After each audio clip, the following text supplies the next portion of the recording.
Hi, I'm Bruce Williams. Welcome to Chamber Chats. And I, of course, am the CEO of the Greater Victoria Chamber of Commerce. I'd like to begin by acknowledging that I live and work in the ancestral lands of the Lekwungen-speaking Coast Salish nations, the Songhees and the Esquimalt. And we are honored and pleased to be living and working alongside them every single day. These podcasts are made possible by support from Island Savings, a division of First West Credit Union, and C-SPAN Victoria Shipyards. So speaking of news, because we're in the Czech News studios, you've seen a lot of stuff in the last while, despite the pandemic, about things happening in the great city of Colwood. Colwood is a very valued member of our chamber. So let's find out what's going on in Colwood with the guy who knows. He is the mayor, Rob Martin, mayor of Colwood. Mayor, welcome. Nice to see you. Well, thank you. Thanks for having me today, Bruce. I'm so excited. Are you actually on the beach that we see in the background there? Because that's Colwood. That's It's always sunny in Colwood. okay. Always. Let's go with that. Boy, there's a lot going on, man. There's been announcement after announcement about things happening in your municipality. So what's the energy all about there? Tell me what's going on. Wow, there's a ton of energy, Bruce, and I'm so excited. And I love the opportunity just to talk to you a little bit about it. So, this last 3 years, this council has really been focused on how do we energize our community and how do we get development going again. Not that it ever stopped, but we were sort of in a stall situation. And as you've seen, the Royal Bay, Royal Beach lands have really activated in the last little while. We were able to put the high school there first, which is, by the way, the largest high school on Vancouver Island. 1,600 students attend Royal Bay Secondary. And they're all coming back as of September. So that's going to be an interesting transition. But in that lands, we've seen so many things happen. We've seen the provincial government step up with $250 million to build the Royal BC Collections and Archives building. So that's a go right now. And so that's moving forward. Really excited about that, because what that represents is 600 construction jobs right now and over 300 permanent direct and indirect jobs that are going to get created with that. Right beside where that museum is going to be. And that museum, by the way, that collections building is 200,000 square feet. Wow. That's all on one floor. And right beside it, the CRD has purchased 5 acres for a senior assisted living, 330 beds. So we're really excited that that's going to land right beside that. Now, with that, at any one time, that's going to be 100 jobs of people working within that hospital at any time, 24 hours a day. So we're looking at 400 to 500 jobs that are going to be created through that. And then we just had an announcement probably 2-3 weeks ago about our commercial zone in the Royal Bay area. So Quality Foods, we're a great local company that we're thrilled about coming to the island, or not coming to the island, coming to Colwood. Mm-hmm. And then, we've got, it's going to be a liquor store, a bank, 10,000 square foot daycare center. And that's going to create probably a couple of hundred more jobs. So just in that one little region within the last couple of years, we've created over 1,000 permanent jobs that are going to be within the community. And that was one of our focuses, because we identified that it's great to move out here, it's great to live in Colwood, but there's still that struggle with transportation and everything else. And one of the solutions was making sure that there were jobs available close by. And that was one of our focuses. And it's been a really positive thing to say or see. In addition to that, so, you can get obsessed and start just talking about Royal Bay. But in addition to that, we have an area which is Veterans Memorial Parkway and Souk Road, which is over 100 acres. And it's been rebranded as the Allendale District. And the Allendale District is a completely commercial industrial zone, which incredibly valuable for Southern Vancouver Island, because there's not a lot of land out there, especially from that standpoint. The first big tenant was C-SPAN. So C-SPAN is coming into it. And if you drive down BMP now, you can actually see the building starting to be put up. So that's really exciting to see happen. We have a whole bunch of other commercial buildings that are being built by Omicron. And that's going to be spectacular. And that's really going to help our tax base.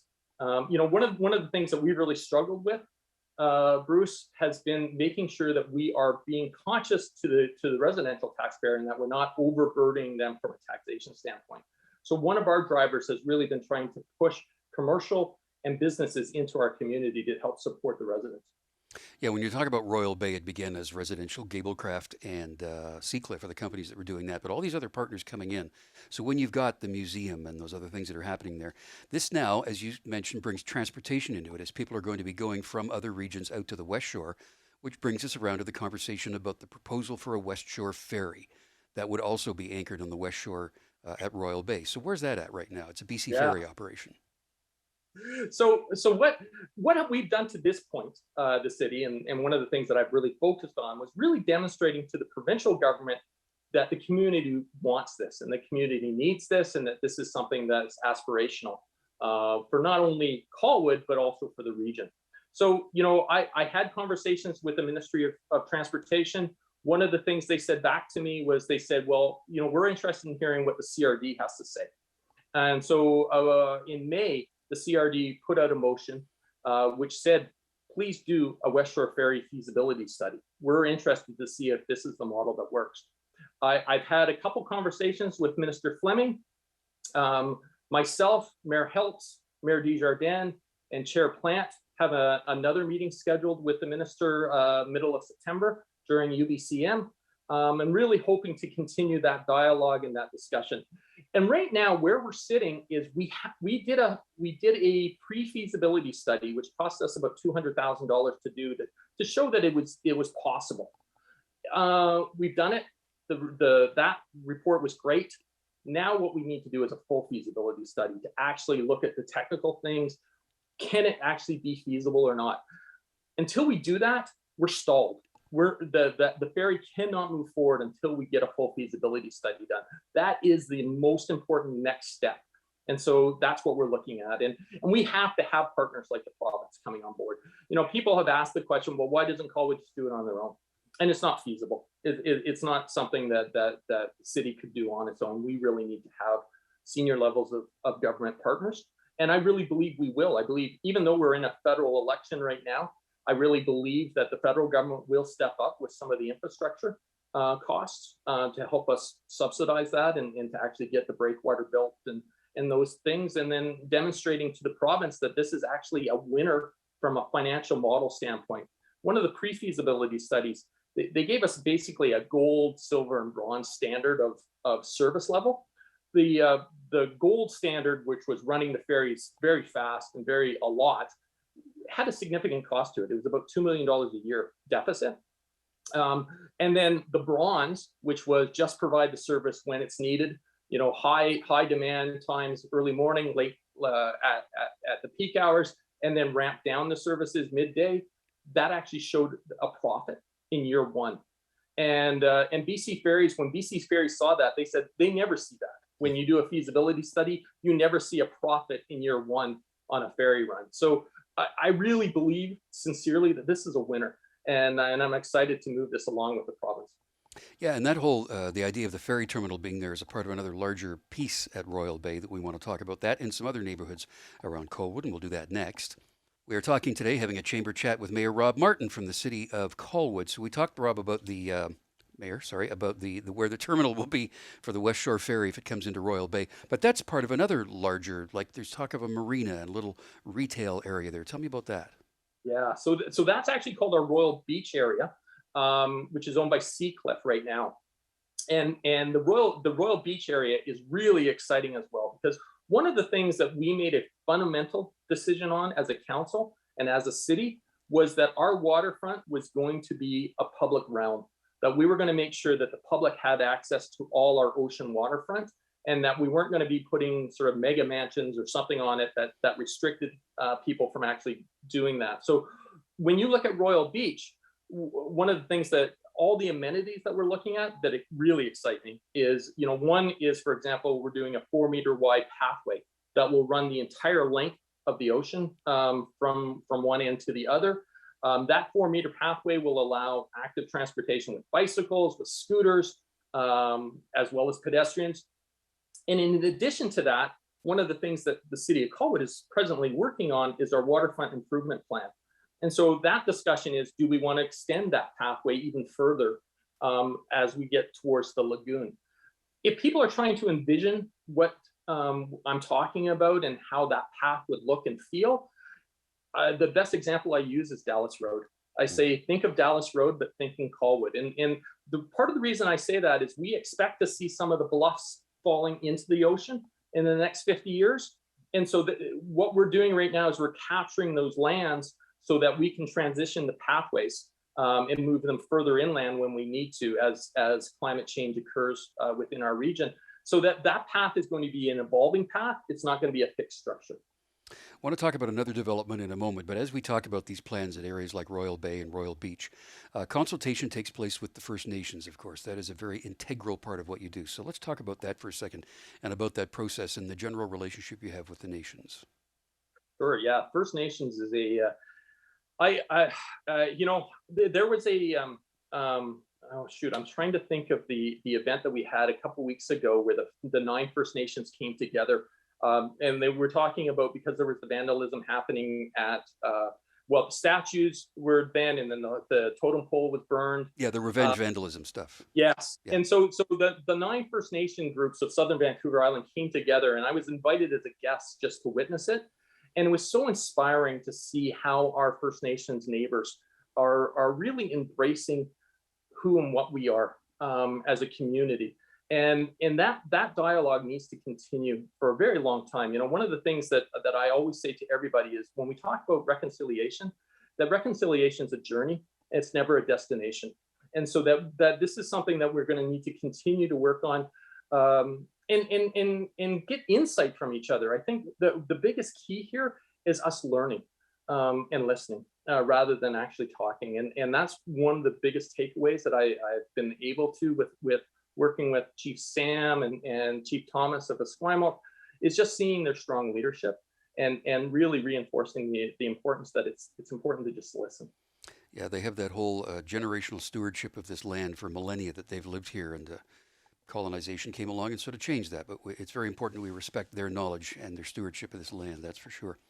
And speaking of shovels in the ground and cranes in the air and that sort of thing, Colwood Corners has just been blown up, man. There's so much going on at that intersection. That got a bit of a delay for a while, but it's back on track. Let's talk about that.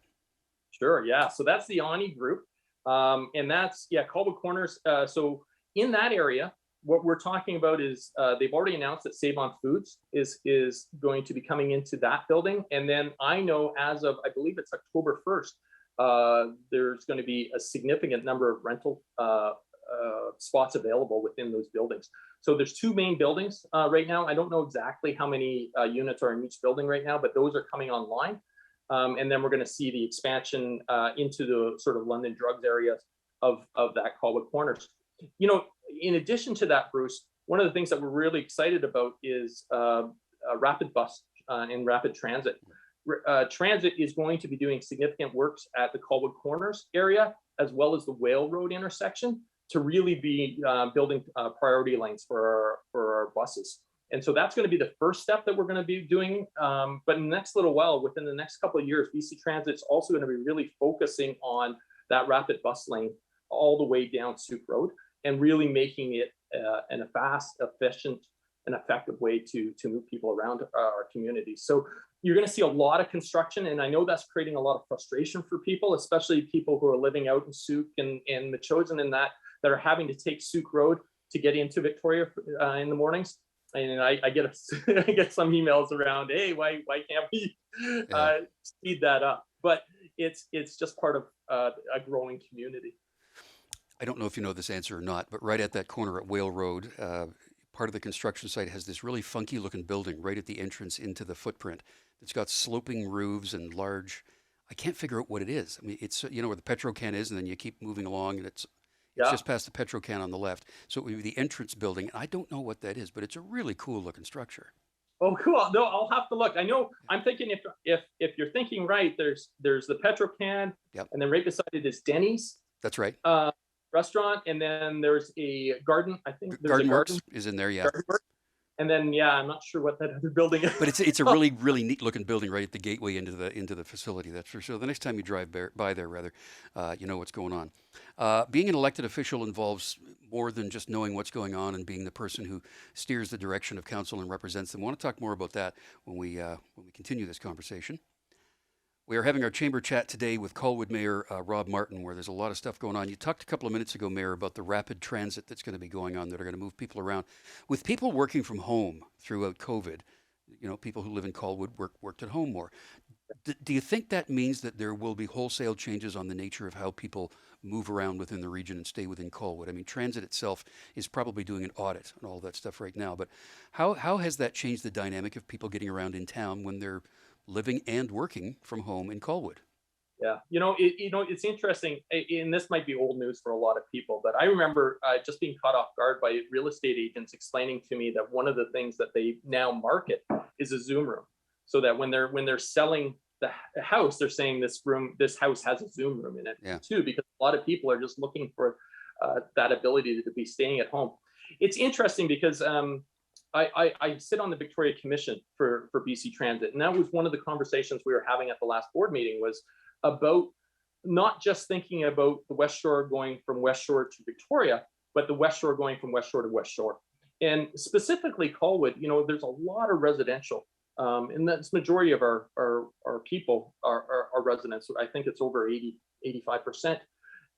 But there's a lot of people who shop in Langford, and a lot of people who just want to go to Langford and do that business rather than going downtown. And so making sure that we have that public transportation system that moves people just within the West Shore is so important, rather than focusing just on us moving people downtown. And that's something that's top of mind with BC Transit. And it's that capacity issue. Like, when do you do it? Do you do it before the people are there, or do you do it after? And so we're working on that. Something you also touched on earlier, you're working on reducing the tax burden on residential properties and on homes. Most people know this, but if you don't, commercial and retail pay a higher tax rate than residences do. So that's why you're trying to build that side of it up.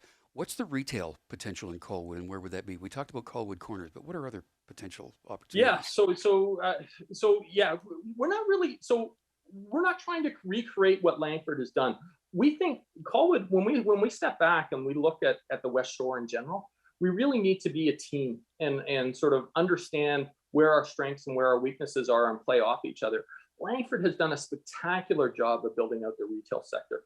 And I don't really think that Colwood needs to recreate that. Colwood residents are very happy to go into Langford and shop. And so when we start talking about commercial, we're talking more about the things that this community specifically needs. So, we talked a little bit about Royal Bay and about the commercial zone that was getting built there. Part of that reason was because we're really focusing on getting people out of their cars and really creating an opportunity for people to live and shop within their own specific communities. And so, the aspiration is that people are riding their bikes, people are walking, people are doing those type of things. So we're trying to build these hubs that allow that to happen. And then using our major lands like the Allendale for really more industrial type use that has a huge positive impact. As you said, you sometimes look at 3 times the tax rate on a commercial than you do on a residential. And so that really helps a community be successful financially. Yeah, actually, there is one municipality here that has a 5 times rate for compared to residential. We're not here to talk about that, but can't be talking to a mayor without bringing up amalgamation, because people talk about that all the time. The chamber's done it for years. All the chambers have. What's your take on that? Do you have any thoughts on regional amalgamation? I do. And it's a quagmire to step into. Oh yeah, a little bit, but I will welcome tell to you it. I think we do an amazing amount of amalgamation already, and I don't think people recognize that. I mean, I'll talk from a Colwood standpoint. You RCMP, we share that with 4 other communities, and so we are able to cost share that out. You talk about fire. Our fire departments have mutual aid agreements. So Langford will come into Colwood, Colwood will go into Langford, View Royal, and so on. You talk about all of the services that are offered by the CRD, water distribution, and all those things. Those are already all amalgamated. Where I don't agree, and I'm not a supporter of amalgamation of the 13 municipalities, is that smaller municipalities will lose their voice. And right now, Colwood has a huge voice just on how we want our community to be. And so that we can build out our residents through voting our council and so on, are building out the community that we want. I sincerely believe you lose that if you have 9 or 12 or 13 councillors downtown Victoria making decisions for what's best for out here. When you're not on the ground, it's you don't really understand it. And I don't buy the financial argument. Especially when you talk about councils, you go, oh, this is crazy that you're paying 13 mayors versus 1 mayor. I guarantee you the pay I get does not reflect the amount of hours and the amount of work I do. I jokingly say Colwood residents are getting a bargain with me because, and that's with all municipalities. This isn't just about me, but really focused politicians are spending an enormous amount of time, and they're not doing it for the money. They're doing it because of the love of their community. And I really think that the people who are on the ground have a much stronger opinion and will build a stronger community than by looking at this concept of amalgamation. I think people buy into the concept of amalgamation because they believe that there's cost savings and that they would see a reduction in their taxes. And I always say that would suggest to me that the largest cities in Canada are also the cheapest cities from a tax standpoint, if that was true. So Toronto should be incredibly cheap because it's huge. And you can point to major cities and ask yourself, are their tax rates that much lower than what my municipality of 18,000 people are? And I would suggest they're not. And so I don't see the cost effectiveness and cost efficiency that people espouse to. I guess the other argument that people could Get make a lot of email now. Thanks. No, it's okay. The other argument people could make is that we'd go into a ward system, but that's a conversation for another time. We're just about out of time. Why did you do this? Why did you want to become the mayor? Because that's a lightning rod for a lot of attention, man. Yeah, I love it.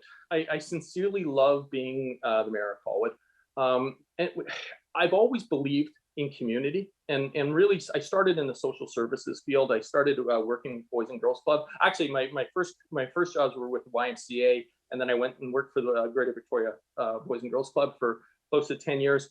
Really believe in the concept of family and supporting each other, and really building a community that is filled with love and filled with support.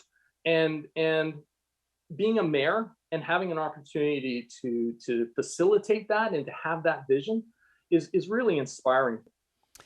Rob Martin is the mayor of the City of Colwood. Mayor, thanks for your time today. Thanks for the time you put into your position, and all the best in the future. We'll be talking again, I'm sure.